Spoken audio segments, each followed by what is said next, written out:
ਅੱਛਾ ਯਾਰ, ਤੁਹਾਡੇ ਨਾਲ ਥੋੜ੍ਹੀ ਜਿਹੀ ਗੱਲ ਕਰਨੀ ਸੀਗੀ ਕਿ ਅਗਰ ਘਰ ਦੇ ਵਿੱਚ ਨਾ ਮੀਆਂ ਬੀਵੀ ਲੜ ਰਹੇ ਹੋਣ ਅਤੇ ਬਾਹਰੋਂ ਬੱਚੇ ਘਰ ਆ ਜਾਣ, ਸਕੂਲੋਂ ਆ ਜਾਣ ਜਾਂ ਕਿਸੇ ਵੀ ਪਾਸਿਓਂ ਫਿਰਦੇ ਟੁਰਦੇ ਆ ਜਾਣ ਨਾ, ਅਤੇ ਮੀਆਂ ਬੀਵੀ ਆਪਣੀ ਗੁਫ਼ਤਗੂ ਤਬਦੀਲ ਕਰ ਲੈਂਦੇ ਆ ਕਿ ਅਸੀਂ ਜੋ ਲੜਾਈ ਝਗੜਾ ਕਰ ਰਹੇ ਹਾਂ, ਅਗਰ ਉਹ ਬੱਚੇ ਸੁਣਨਗੇ ਤਾਂ ਬੱਚੇ ਉਹਦੇ ਤੋਂ ਕੀ ਸਬਕ ਹਾਸਲ ਕਰਨਗੇ। ਅਤੇ ਅੱਜ ਸੁਬਾਹ ਹੀ ਇੱਕ ਵੀਡੀਓ ਵੇਖ ਰਿਹਾ ਸੀ ਫੇਸਬੁੱਕ 'ਤੇ, ਅਤੇ ਉਹ ਵੇਖਣ ਤੋਂ ਬਾਅਦ ਬੜੀ ਅਜੀਬ ਜੀ ਫੀਲਿੰਗ ਹੋਈ ਆ। ਮੈਨੂੰ ਨਹੀਂ ਸਮਝ ਆ ਰਹੀ ਕਿ ਇਹ ਕੀ ਕਰ ਰਹੇ ਨੇ, ਕਿਹੜੇ ਪਾਸੇ ਜਾ ਰਹੇ ਹਾਂ ਅਸੀਂ। ਕਿ ਜਦੋਂ ਦਲੀਲ ਨਹੀਂ ਹੋਏਗੀ ਅਤੇ ਜ਼ਲੀਲ ਕੀਤਾ ਜਾਏਗਾ ਅਤੇ ਉਹ ਤੋਂ ਲੋਕ ਕੀ ਸਿੱਖਣਗੇ। ਹਾਲਾਂਕਿ ਅਸੀਂ ਘਰ ਦੇ ਵਿੱਚ ਅਗਰ ਕੋਈ ਬੱਚਾ ਗਾਲੀ ਕੱਢ ਰਿਹਾ ਹੋਵੇ ਜਾਂ ਗਲਤ ਲੈਂਗੁਏਜ ਇਸਤੇਮਾਲ ਕਰ ਰਿਹਾ ਹੋਵੇ, ਅਸੀਂ ਉਹਨੂੰ ਫ਼ੌਰਨ ਕਹੀਦਾ ਕਿ ਬੇਟਾ ਖਾਮੋਸ਼ੀ, ਐਸੇ ਨਹੀਂ ਕਰਤੇ, ਵੈਸੇ ਨਹੀਂ ਕਰਤੇ, ਇੰਜ ਨਹੀਂ ਕਰੀਦਾ, ਉਂਝ ਨਹੀਂ ਕਰੀਦਾ, ਅਤੇ ਉਹਨੂੰ ਨਾ ਸਮਝਾਈਦਾ। ਲੇਕਿਨ ਅੱਜ ਮੇਰੇ ਸਾਹਮਣੇ ਇੱਕ ਕਲਿੱਪ ਆਇਆ, ਇੱਕ ਅੱਜ ਕੀ ਆਇਆ ਪਹਿਲੇ ਵੀ ਆਉਂਦਾ, ਲੇਕਿਨ ਅੱਜ ਮੈਂ ਕੋਸ਼ਿਸ਼ ਕੀਤੀ ਕਿ ਤੁਹਾਡੇ ਨਾਲ ਵੀ ਸ਼ੇਅਰ ਕਰਾਂ ਤਾਂ ਕਿ ਤੁਸੀਂ ਵੀ ਇਸ ਦੇ ਬਾਰੇ 'ਚ ਕੋਈ ਆਪਣੀ ਰਾਏ ਦੇ ਸਕੋ ਕਿ ਠੀਕ ਹੈ ਜਾਂ ਨਹੀਂ।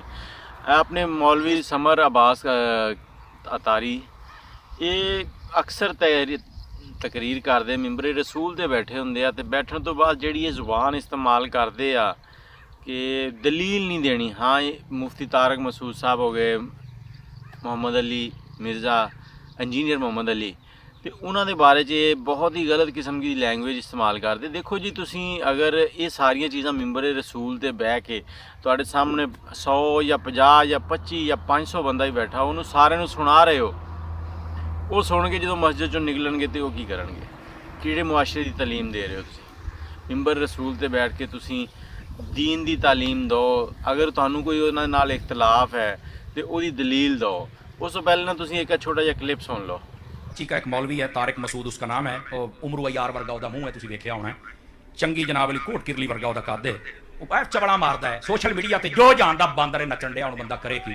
ਜਿਹੜੇ ਬੰਦੇ ਨੇ ਉਹਨਾਂ ਤੁਸੀਂ ਸੁਣਦੇ ਕੋਈ ਨਹੀਂ, ਮੈਂ ਕਰਾਂ ਕੀ? ਇੱਥੇ ਜੋ ਮਿਲਦੇ ਪਲੰਬਰ, ਜੋ ਅੰਨੀ ਪੀ ਆਉਂਦੀ, ਕੁੱਤੀ ਚੱਟੀ ਆਉਂਦੀ, ਨਿੱਕੇ ਮੋਟੇ ਵੱਡੇ ਛੋਟੇ, ਕਾਲੇ ਪੀਲੇ, ਕੁੱਤੇ ਬਿੱਲੇ ਸਾਰੇ ਲੱਗੇ ਬੈਠੇ ਜੇ। ਉਹ ਕਦੀ ਕਿਸੇ ਕੰਮ ਦੇ ਬੰਦੇ ਨੂੰ ਵੀ ਸੁਣ। ਇਹ ਕਲਿੱਪ ਸੁਣ ਲਿਆ ਤੁਸੀਂ। ਹੁਣ ਇਸ ਕਲਿੱਪ ਦੇ ਵਿੱਚ ਉਹ ਕੀ ਪਲੰਬਰ ਛਲੰਬਰ ਪਤਾ ਨਹੀਂ ਕੀ ਬੋਲੀ ਜਾ ਰਹੇ ਆ। ਔਰ ਦੂਸਰੀ ਗੱਲ ਇਹ ਕਿ ਅਸੀਂ ਲੋਕ ਜਿਹੜੇ ਨਾ, ਜਦੋਂ ਵੀ ਸਾਡੇ ਕੋਲ ਨੈਗੇਟਿਵ ਗੱਲ ਆਏਗੀ ਨਾ, ਅਸੀਂ ਬੜੇ ਖੁਸ਼ ਹੋ ਕੇ ਸੁਣਦੇ ਹਾਂ। ਔਰ ਇਹਨਾਂ ਦੇ ਸਾਹਮਣੇ ਬੈਠੇ ਹੋਏ ਲੋਕ ਜਿਹੜੇ, ਉਹ ਵੀ ਸੁਭਾਨ ਅੱਲਾ ਤੇ ਮਾਸ਼ਾਅੱਲਾ ਬਸ ਦੱਬੀ ਖੜੇ ਆ। ਕੋਈ ਨਹੀਂ ਸੋਚ ਰਿਹਾ ਵੀ ਇਹ ਕੀ ਹੋ ਰਿਹਾ ਕੀ ਨਹੀਂ ਹੋ ਰਿਹਾ। ਔਰ ਇਹ ਰਿਕਾਰਡਿੰਗ YouTube ਤੇ ਚੱਲ ਰਹੀ, ਨੈੱਟ ਤੇ ਚੱਲ ਰਹੀ ਹੈ। ਬੱਚੇ ਸੁਣਨਗੇ ਤੇ ਬੱਚੇ ਇਹਦੇ ਬਾਰੇ 'ਚ ਕੀ ਕਹਿਣਗੇ। ਮੌਲਵੀ ਸਾਹਿਬ ਕੋਈ ਖਿਆਲ ਕਰੋ। ਕਹਿੰਦੇ ਦੁਨੀਆ 'ਚ ਅਸੀਂ ਜੋ ਬੀਜਣਾ ਉਹੀ ਅਸੀਂ ਕੱਟਣਾ, ਅਤੇ ਇਹ ਨਾ ਹੋਵੇ ਕਿ ਸਾਡੀਆਂ ਨਸਲਾਂ ਜਿਹੜੀਆਂ ਉਹ ਆਉਣ ਵਾਲੀਆਂ ਨਸਲਾਂ ਨੂੰ ਆਮਣੇ ਸਾਹਮਣੇ ਹੋ ਕੇ ਗਾਲਾਂ ਕੱਢਣ ਅਤੇ ਇਹੋ ਜਿਹੇ ਕੰਮ ਕਰਨ। ਦੀਨ ਦੀ ਤਾਲੀਮ ਇਸਲਾਮ ਜਿਹੜਾ ਨਾ ਬਹੁਤ ਹੀ, ਇਹ ਕਹਿ ਲਓ ਕਿ ਸੁਲਝਿਆ ਹੋਇਆ ਔਰ ਸਭ ਤੋਂ ਆਲਾ ਦੀਨ ਹੈ। ਅੱਲਾਹ ਪਾਕ ਨੇ ਇਸ ਉਮਤ ਨੂੰ ਖਾਸ ਕਰਮ ਫਰਮਾਇਆ ਔਰ ਇਸ ਉਮਤ ਦੀ ਰਹਿਨੁਮਾਈ ਲਈ ਹਜ਼ਰਤ ਮੁਹੰਮਦ ਸੱਲੱਲਾਹੁ ਅਲੈਹਿ ਵਸੱਲਮ ਨੂੰ ਭੇਜਿਆ ਕਿ ਸਾਨੂੰ ਹਰ ਸ਼ੈ ਉਹ ਸਿਖਾਈ ਗਈ ਜਿਹੜੀ ਕਿ ਇਖਲਾਕ ਅਤੇ ਹਰ ਤਰ੍ਹਾਂ ਪਰਫੈਕਟ ਹੈ। ਲੇਕਿਨ ਤੁਸੀਂ ਮਿੰਬਰ ਰਸੂਲ 'ਤੇ ਬਹਿ ਕੇ ਇਖਲਾਕ ਹੀ ਭੁੱਲ ਜਾਂਦੇ ਹੋ। ਅਫਸੋਸ। ਆਪਣੇ ਅਗਰ ਤੁਹਾਡੇ ਤੱਕ ਸਾਡੀ ਕੋਈ ਵੀਡੀਓ ਪਹੁੰਚ ਜਾਵੇ ਤੇ ਇਹ 'ਤੇ ਗੌਰ ਕਰੋ, ਆਪਣਾ ਦਲੀਲ ਲੈ ਕੇ ਆਓ, ਜ਼ਲੀਲ ਨਾ ਕਰੋ। ਅਤੇ ਨਾਲੇ ਕਮੈਂਟ ਵੀ ਕਰਨਾ ਕਿ ਦੱਸਣਾ ਕਿ ਕਿਸ ਤਰ੍ਹਾਂ ਹੈ ਜੀ। ਰੱਬ ਰੱਖ।